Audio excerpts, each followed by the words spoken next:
4 connections. There we go. And we're live. So we're going to build it up a little bit. All right. Good afternoon, everybody. We are here with Alex. Howdy. It's nice to meet you. Nice to meet you too. We are here at Bass Pro Shops, Springfield, Granddaddy store, and we're here for the Tuesday night seminar of Next Generation. And like we mentioned last week, what this is at 6 o'clock we take a high school angler and we have them showcase a type of skill that they want to focus on specifically. This week is... well, we're going to be focusing on the technique of pitching in general. Okay, okay. A lot of it, is it going to be more prone towards Lake of the Ozarks since that's the next tournament coming up? Yes, honestly, this technique can be prone for any lake, any time of the year, so it's a great basic thing to know. So yeah, we can definitely change that towards Lake of the Ozarks in this upcoming tournament. Very cool, very cool. So we're going to get started here real soon. We've had a little bit of technical difficulties, but we're going to get this thing going.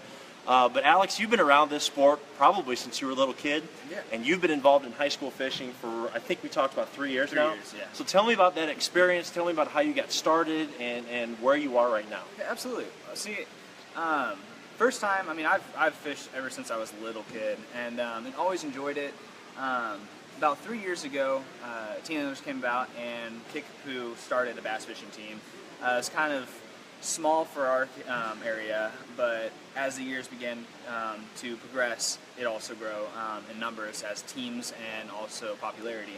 But it's been an awesome opportunity for me to get involved into something other than the common athletics of baseball, football, soccer, anything like that. And yep. Now, I mean, you can go on to scholarships for bass fishing. But very cool. Very cool. And this is going to be your senior year, correct? Senior year, yes, awesome. Sir. Well, you know what? You've got to get going to your seminar. We wish you the best of luck in today's seminar, as well as this year fishing. And by all means, if ever you see us out in the water, you feel free to say hi, hello, and enjoy yourself. Will do. All right. All Take care. All right. So as he takes off and goes get set up, to kind of delve into this a little more, we're trying something new here with this Facebook Live and Teen Anglers. Every Tuesday right now we're coming out here like we mentioned, and we want to showcase that angler on what he's displaying and talking about. Next week we'll do it again next Tuesday, and then the following Tuesday. The really cool thing that I'm excited about, as well as we're all excited about, is we're going to be trying to do this on the water. So in 2 weeks at Lake of the Ozarks, when we have that tournament, both at the boat ramp, on the docks, out in the water, we're going to be doing our best to try to give live updates on what's going on with the tournament. So if you're a fan of the sport, if you're a fan of high school fishing, please go out to both Teen Anglers as well as Forest Outdoors to make sure that you're notified, you're getting alerts, and you know when these updates are occurring. We've got a lot of anglers, and we're expecting right now about 200 boats for Lake of the Ozarks, and really want to get people educated and informed of what's going on in the tournament. And really, for those people that can't make the first tournament, to understand what it's like during those events, what to expect, so that they're not really taken off guard and more so prepared for when they're on the water. So we're going to get started here pretty soon. We're going to head over there, so bear with me on some of the camera movements. But if you've got questions, if you've got comments, by all means, please list them out. We'd be happy to answer any questions you may have. And we appreciate you taking your time and watching us today. So bear with me on the camera. We're going to move over and we're going to catch Alex here.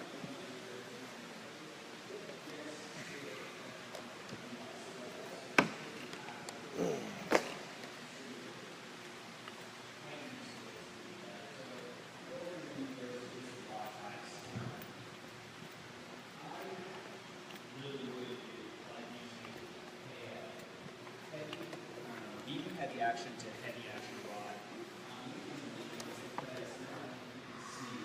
That the give, it does have a little bit of give, but not as much. So when I go to pull back and kind of release a pitch, it acts as a way to propel the bait forward. Also, it helps when you are going to set the hook to have that back on and drive the hook into the fish's jaw. I also like using these for rod tip. You'll see right here at the bottom. As it bounces, is that also gives me the feel when I'm kind of working the bait up. I wish I could have the bass right here just so you can see the tip.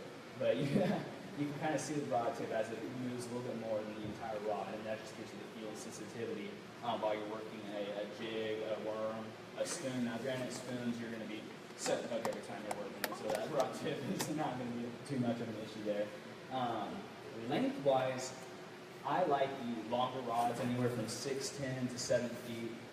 That reason being is because I feel like the longer the rod, it gives me the more capability to get my bait out there. It also keeps you away from spooking it fast, like if it's on the bed, protecting the eggs. If I go to pitch up there and I'm right there on the bed, they're going to know something's up. I mean, fish aren't the brightest, but they got some sense. So you don't want to be crowding their space. Also, when you're going to go pitch into a dock, so you're not rubbing up against that dock, bumping, and causing as much vibration in the water that you don't want to, that's not needed. So that is why I use the 7-foot rod. If we go on next, we'll go to your reel. Now the reel, what's important is every reel has a gear ratio, and you can match that gear ratio up to the specific type of fishing you're doing, like either crankbait, whether you're jerkbait fishing, while you're jigging, spooning, anything like that. So what I do in looking for specifically worming reels or jigging reels is a faster gear ratio. And what a gear ratio is specific for is it's how fast the spool inside moves for every crank. So of course, if you have a bigger number, that's as many times as it goes around as you're cranking it. So if you have a smaller number, the less distance it closes while reeling. I use a quicker gear ratio just because when I'm working with bait, I never want to let slack in my line. Because if I do, that gives a chance for that bass to pick it up, and by the time you even realize that that fish has it in its mouth, it's gone, and you're trying to keep up with the fish to set the hook. So once you have the specific gear ratio that you're comfortable with using, then it's time to fine-tune your reel. In this reel, and also in this diagram, you can see the different labeled parts of your reel. What I've always called this little knob right here is the cast control, and here are your magnetic brakes. When you go to specifically pitching, you don't want your spool so tight. Let me put this on real quick. Need a little help up here. Mike. I see you. It's a good point now. You want to come up here? Hey, come on up. All right. So what we're going to do here is just demonstrate. Right now, I was pitching before here, practicing. I have the cast control tuned all the way up to where it has no give. I mean, I click the button, it's released, and it's not going anywhere. So if I go to pitch, the best thing I think is going to go is straight up. So what you do, by loosening this, you'll begin to see, maybe, there you go, that bait fall. And with that, it gives you a smoother release. When you go to pitch, as you release it, it glides more free, okay?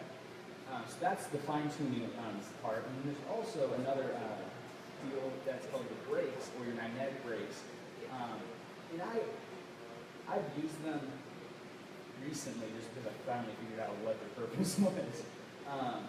But it goes anywhere from 0 to 10, with 10 being your brakes always dialed up so that it does cause less freely going action. Whereas if I turn them down, it's going to freeze. And so what that does, if you turn it down and you're going to go pitch in the water, if you remember me talking previously about not only does pitching get you in those tight holes, but it also allows you to present the bait into the water so it doesn't make that big of a splash or any vibration in the water. So when I do turn those magnetics down, it lets that free spool, it lets it glide on that water, skip on that water just so it sets down. And so that's what all is involved with fine-tuning.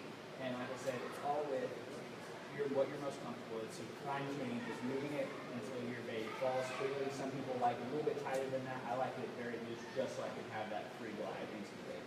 Thank you. You're awesome. So next is right line.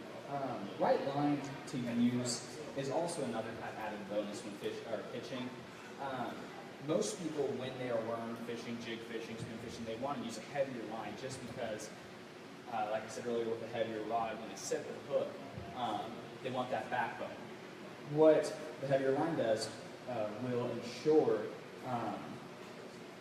the line won't break when you set the hook. Also, fluorocarbon is what I like to use when I'm using a bait that doesn't sit on the water or doesn't need to be sitting on top. When I say that, because jigs and worms, of course, are working the bottom. So what fluorocarbon does, instead of what monofilament does and sits at the top, it goes down and sinks with the bait. So you're not causing any more drag in the water.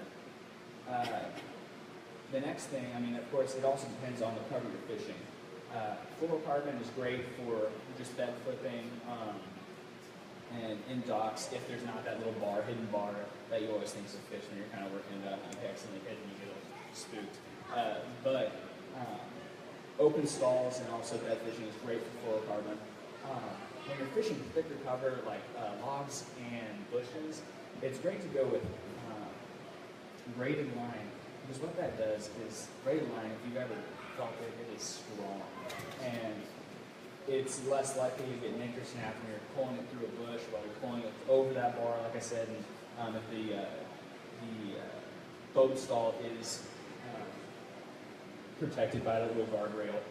That just ensures your line won't get nicked or break when you do get that big fish in your life that you are all excited about, gets out and it snaps, and you just get to watch your wave at you as it goes by. So, like I said before, the right line is just an added bonus when pitching. Next is what bait to use. Long line bait is also yet another plus to ensure your success in fishing and while using the technique of pitching. Spoons, or let me put it this way, the baits you use will be determined by the specific time of year that you're fishing. Every season, as the seasons change, you'll see the shad migrations, you'll see the craws get bigger during the spring, colors change. So when I use like spoons and heavier jigs, they're great for fishing under docks in the heat of the summer because the bass want to get out of that sun. And they're going to be hidden at an ambush point underneath those docks. And while you're flipping the jig or flipping the spoon in the docks, and as it goes down, you're doing that reactionary bite of them with a spoon that's mimicking a shad. Jig, of course, it can be either anything from shad color to adding the specific craw trailer to make it look like and mimic the crawfish. Shaky head worms and other soft plastics and lighter jigs on beds in the springtime and up around bushes and shade out of the sun is great for, like I said, when the spawn is going on. So when you're wanting to flip up on the bed, it's great to use those lighter jigs or those shaky head worms just to cause a little bit of disturbance in the nest. So along with line and bait, those are added pluses in the entire thing of pitching. The last slide I have here, I always felt it appropriate to have these two pictures, and I'll kind of explain these two pictures at the end. Practice does make perfect. How I did it was the first time I ever heard of pitching was a year ago, and the first time when the tournament champions came to town, and of course everyone knows what tournament champions are. Does anyone not know this? Okay, so it's a big basketball tournament that goes on, and teenagers, along with JP Sells, and also some college coaches came together and thought the best way to promote bass fishing and this growing sport that's coming even bigger in high school now is to have a little competitive pitching contest between high school and coaches. Of course, I didn't know what pitching was, and I was just like, oh, this is a great opportunity. Let's just do this. I have to learn it. But with all the added things before this, like the rod type, how to choose your reel, fine-tune your reel, what baits and what weights you use, I ended up starting in my backyard, set up a bucket, and I would pitch it at that bucket over and over again, and occasionally I'd make it in, occasionally not, and I would spend hours out in the front yard pitching at a bucket. Now, granted, if you ever pass a neighbor sitting in the front yard with a bass rod in his hands, pitching at a bucket, you're going to think he's crazy. But I mean, granted, I kind of am a little bit crazy. But I sat out there just for the past 2 months up until last year's tournament champions just to get better and hone my skills in this new technique. And once it got easier to get that bucket, I kind of went down the smaller bucket all the way to a coffee cup. And I was starting to be able to pitch it into a coffee cup. And if I'm not making it in, I'm hitting it. And so then, the last point I had here is muscle memory and repetition is the key to improving this technique. So all it is all muscle memory. And once you have or ensure those skills at home. Once you get out on the water, it'll be that much easier. So when you see those ambush holes, the empty boat dock slips, the ambush holes in bush, or those beds, it's all muscle memory. So everything that I had learned in my front yard, pitching in a bucket, I am now able to pitch into that bed, into the stall without causing any disturbance and getting a stronger opportunity to catch that fish. So now I'll go down to these two pictures. When Tournament Champions came up, I did do the pitching contest, and I got second. I was beat out by Garrett Moore and a buzzer beater. I don't know if it was a buzzer beater. We're not going to go into that one. But I did lose. I got second place. But it was also cool experience because I got to pitch right alongside Stixon, and he is a Bass Hall of Famer. And it was one of the most cool. He is the coolest guy.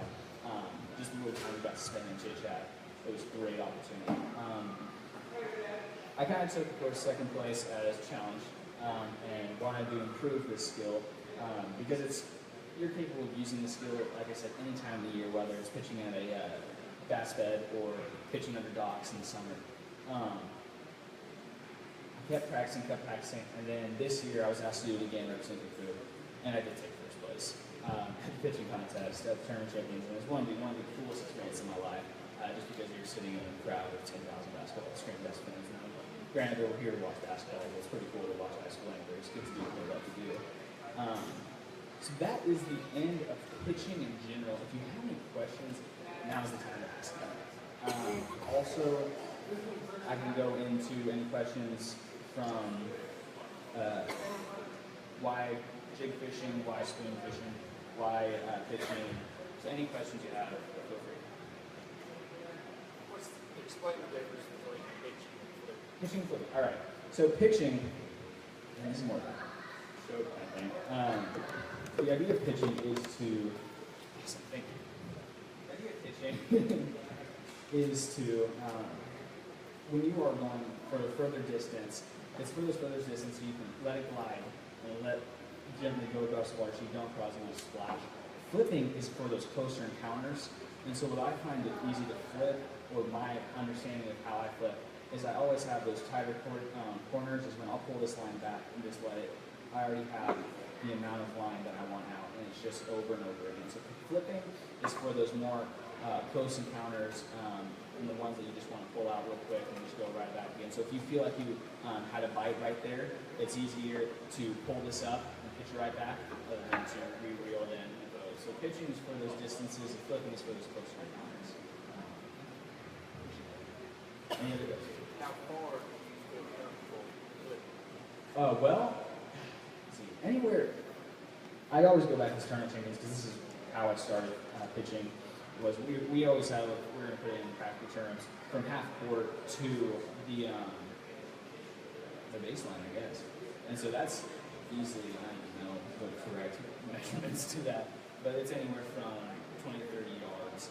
I feel comfortable pitching at distances no greater than 50, but you really shouldn't be trying to pitch anything more greater than 20 to 30 yards because the only reason why you're pitching is because you can see those ambush boats or see that basket. So I feel comfortable pitching anywhere from 20 yards, anything further. Really, you shouldn't do anything past 20 because a cast can do that.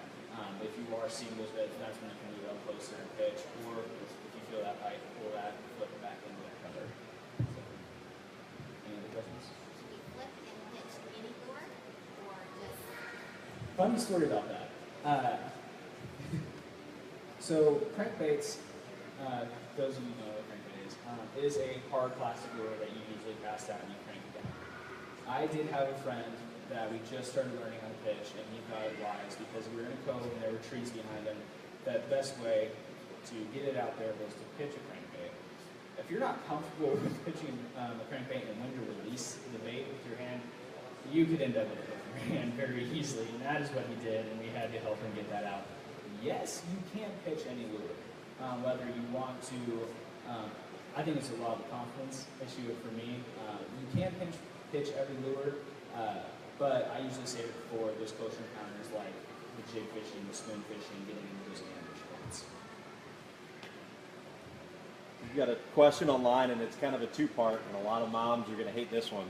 But we've got beautiful weather right now, and outside flipping is the deal, but usually wintertime is a great time to practice this. So inside the house, what do you set up to practice your flipping and pitching? And then the second half of the question is, how do you expand upon that once you get good at your initial flip?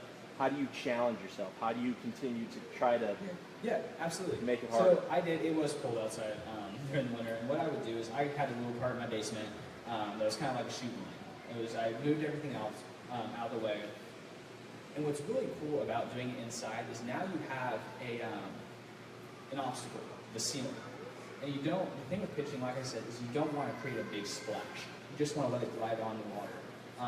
And so the lower you can get to the water without having it bounce up, the better. And with that ceiling obstacle and the thing, you can't do this. You just hit the ceiling with your rod and have that bait jump. You have to get enough force for the bait to maneuver just gliding across the floor. So inside, I found a little part, moved everything out of the way, and just put a bucket out there. You can either angle the bucket towards you if you just want to let it glide in, or you can just have it sitting up. Then to challenge myself, roof itself is, ceiling is challenging, but if you do find it getting easier, like I said with this, is I started moving down and I got to the point where I can now do it in a coffee cup. And just the reason why I do that is so you can become more accurate. So when you see that basket, when you see that ambush point, you can immediately pitch it in through the muscle memory right to where you need it. Have you ever thought about, or have you ever done it to where you pitch underneath a chair or in a corner, or have obstacles in the way that you've got to get through? I have tried that. It is possible, but it goes into another form of fishing, and it's skipping. You can learn to skip out of the water. I wouldn't recommend it because a lot of it, if you notice when you're skipping a rock, it goes across the surface, and when you go to skip a lure, all controlled by your thumb on the spool, you find it difficult that it has nothing to skip across, and it will result in a backlash. So the best part about doing stuff like that with being out on the water and the time you spend out on the water, so if you see a dock and you say, I had this opportunity in one of the tournaments that I was never really good at skipping, and I tried to do it one time, and it did skip, because the water allows for that, the momentum to carry, and I did end up catching a keeper off of that, so of course that won me over right there, and I just needed to get better at skipping. But for skipping wise and putting furniture under, yeah, you can try to get your distance after it goes under won't be as far unless you can skip it. And skipping, all I can say with that is when you spend the time out on the water and actually go out and do it. Did you remove the hooks inside? There are dummy weights. You can use dummy weights. Yes, you can remove the hooks too. Hooks, I'll kind of go back to pitching crankbaits and pitching lure. Dad, right back there, I was starting to teach him how to flip spoons. And if you can tell, I mean, a lead weight, there's a lot of momentum going forward after you release that. And I was trying to teach him, you can either hold the hook, it's all dependent on your confidence, but either holding the hook or holding it at the split ring, but never really hold it at the lead weight, because all that is, when you release it, it's driving home, and sure enough, all I heard was, Dad, just go, there's probably bass right there, I'll put money on it, there's going to be bass there, okay, Dad? Well, I haven't really tried this, but let's try it, all right? I hear that go, I kind of turn around and go do my own thing, and I just kind of hear a little bit of whining going on in the back boat, and I look back, and he put that trouble hook right through his thumb. So, moving the hooks in the house, yes, it's fun to do. Just beginning, just because even with the jig, that can do some damage, a single hook, if you're not used to when to release and how to release. Any other questions? I can go in, huh? Yeah, I can go into, okay, so next week, or not next week, in 2 weeks we have a Teen English tournament going out of Lake of the Ozarks, DB2. Are you guys all high school anglers? Awesome. I wish I was. Okay, so we're going out of PB2. We're going out of PB2. I have yet to go this year. This weekend's going to be my pre-fishing opportunity. Do you guys have any questions on pitching or flipping at Lake of the Ozarks, the upcoming tournaments? you may have talked about it, but what's kind of your standard go-to on size, color, type, if you're just going to go out flipping and Just go fishing? out from Regardless if it's Ozarks, Table Rock, whatever. I really am a firm believer in natural colors. I've yet to see ever a crawfish that's bright yellow, has orange tips, and kind of has a little sparkly on it. I believe in natural colors. So green pumpkin, I had this one on, it's brown and orange craw, but I like to stick with natural colors. Of course, if you're using a shag type bait, you're going to use the blues, the whites, and the blacks. So I like to keep natural color. Pitching and flipping, size-wise, I actually had the opportunity, and I encourage all of you to kind of go out and seek opportunities. There's a lot more to bass fishing than just catching a fish. There's, for me, I sports write for Solo Pro. I am a Missouri representative of the high school bass fishing for John Brandy, who is a Bass Masters sports writer blog. And through those opportunities, it's kind of made myself aware of all these opportunities. And with the Solo Pro, I got to marshal.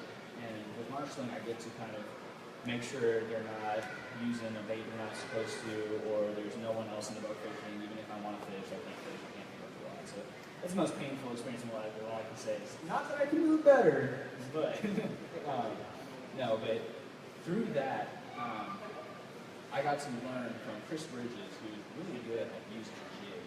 I always hated jig fishing. And the reason why is because it was so foreign to me and so slow. But once I actually got to sit down and watch an actual pro do it, just the techniques from slipping your finger on the line so you have more of the feel, to more of the shaking instead of just wrenching it back and forth, the more of the shaking. And he also used lighter. I like to use a bigger jig just because I like the feel. I don't want to feel like there's nothing on the end of my line. Taking all that information that I learned from him, and I encourage you guys to go out and find those opportunities to learn from others, go out fishing with others. I took it back 2 weeks later on Table Rock, caught a 5-fish limit, practice day.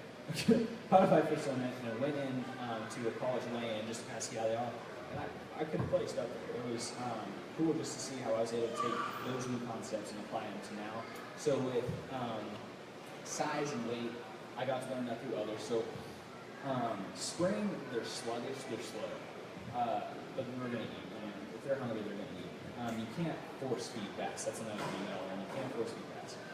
So what I like to do for spring and jig fishing in general is using a lighter bait, just so it's not moving straight up and down with how heavy it is sinking to the bottom, but letting that float kind of just right in front of them, and just do teasing a little bit more, pop it up, and let it slowly go back down. When I'm fishing deeper, of course, I'll use a heavier weight just so it can go down, I can still feel it. So colors, I keep it natural. Weights, depending on the time of year, whether it's cold, whether the bass are sluggish, I'll go for a smaller, lighter weight. If it's deeper, they're more aggressive, I'll go for a heavier weight. But like I said, you can't force feed bass. So when you go out, and that's what the experience is for, once you go out, then you can let the bass tell you what they want. You literally had a tackle shot behind it, so I'm sure people are going to go off and get some jigs. Is there a head style or a type that you prefer? So we've talked about color, we've talked about size, but if you walk down the jig aisle, there's 50 different types of heads that you could use. What's your recommendation? So there's anything from bobbleheads, the shakier heads, the dart heads, there's football heads. Like I said, it's a confidence thing. Jig fishing is primarily confidence fishing, and so whatever you feel that you are more comfortable with fishing. I personally, all my baits are football head just because I like how it rotates back and forth on fulcrum. And that just causes those, because I'll be using a chaw or a power bait to craw, just allow that those slippers to go up and down. It is a confidence thing. I always found and stuck with a football head. I'll actually wipe this off and just pass it around so you guys can see what the football head is. Be careful, there's a hook. But you guys can pass it around. That's what a football head is. And like I like I said, I like the football head just because of the action it produces, and every head's going to be different and give you a different action. And what I said before about letting the fish tell you what they want, if you're not noticing any difference in the heads or in this one head, change to another one. See if they like the action, the presentation better. So there are multiple heads out there to choose from. I went for the basic football head. That's what I've always fished with just because I like the action. So go out and experiment with every single one. Learn its action. Learn the way it free falls. Learn the way it drops. Do you mainly use the jig a lot in the spring, or do you change? So my confidence bait, I always bring it back to confidence. It is a head game. Bass fishing is more than just fishing. It's a head game. But you also don't want to tie your hands and just say, I can only catch them on jigs. Like I said before, I wasn't a big jig fisherman until I went out with Chris Bridges and I actually started learning the concepts, and I love them. You can fish in the spring. They'll be on the beds. They'll be moving into off main lake into the points to go back into the creek, into their spine and transition points. You can use anything from a square bill crankbait, throw it up there just so it gets even with those bass beds, disturbs the bass beds. You can go just shaky head worm. You can do anything that looks or acts like an enemy in the territory that they are trying to protect. So in the spring, I primarily think of spawning. So you can either look for the pockets in general. And something that I noticed last year was I wasn't seeing a lot of beds up on the bank. They were further and pulled out. And with that, I kind of went to looking at the bank because electronics, what you have in the boat are awesome, but it's also good to look at the bank and what you're trying to do. Sometimes what's on the bank is what's a little bit further out. So prime spots or transition spots from chunk to pea gravel or restricted pea gravel. And if you don't know what those are, pea gravel is just a finer, looser gravel. Chunk rock, you got bigger rocks mixed in with them. And transitions when they go from that to pea gravel. So when you look in the spring for bass beds, they're not necessarily all bent where you can see them. They might be pulled off. So when you see a cove, when you see those transition points, fish those transition points just right down the middle, just until you can maybe you get a fish. Like I said, after I learned how to use the jig, I went out to Table Rock and I started catching bed fish that were pulled out. And I would just work it down the middle of this cove when I saw a transition point, and instead of hitting it right on the bank, they were hitting it 10 feet off. So in the spring, anything goes that looks like they're violent. That time of year, they're violent. They're protecting. They're hungry.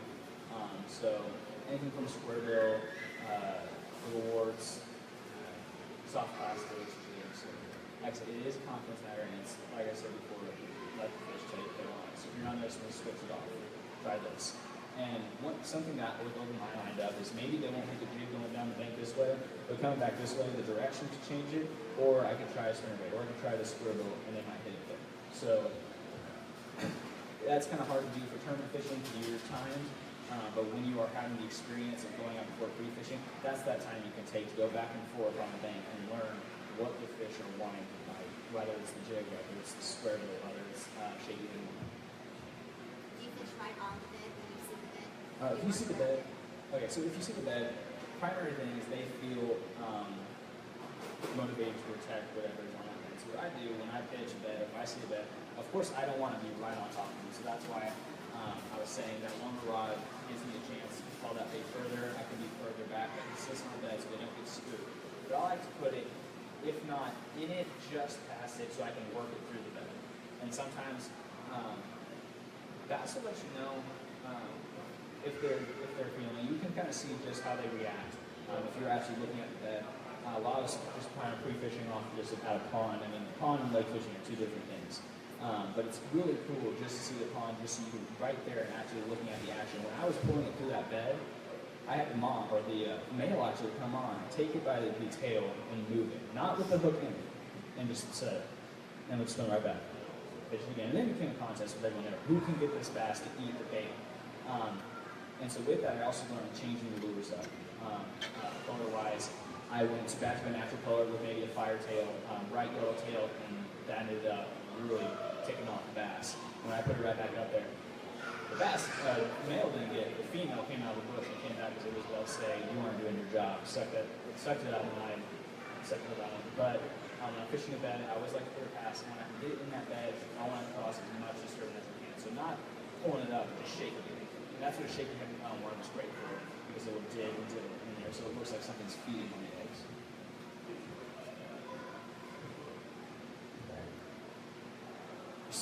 We still got time. Fire away if there's have any more questions. You guys that are in the high school basketball team, do you guys have any questions tournament-wise? What it's like? Have you guys fished tournaments before? Yeah? They had? How did you? Yeah? Awesome. Tournaments are exciting. What I was telling people that were on the live remote a little later on was that it kind of gives you, this high school basketball team gives you more of an opportunity to kind of step away from the sports of football, from bass fishing, or basketball, baseball, and kind of gets you a sport that a lot of us grew up on. Fishing, whether me and my skivvies pulling a little snooker bowl, all the way up to now.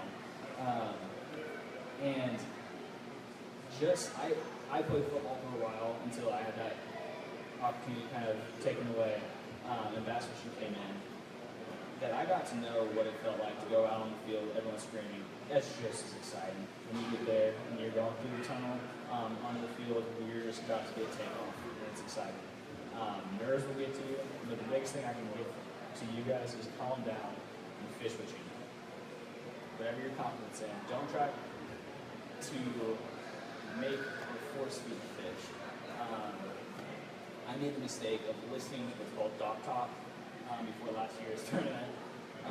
And it is good, but it worked for them on that day. Bass fishing can change right the next day. And I went out trying to fish a technique that I wasn't used to. Granted, it was spinner baits.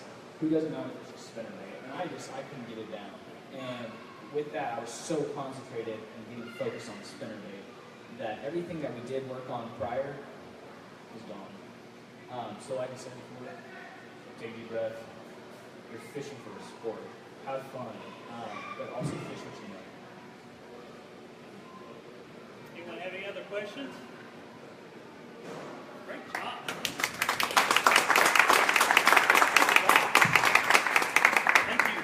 Thank you for coming up here, Alex, and being a part of this program.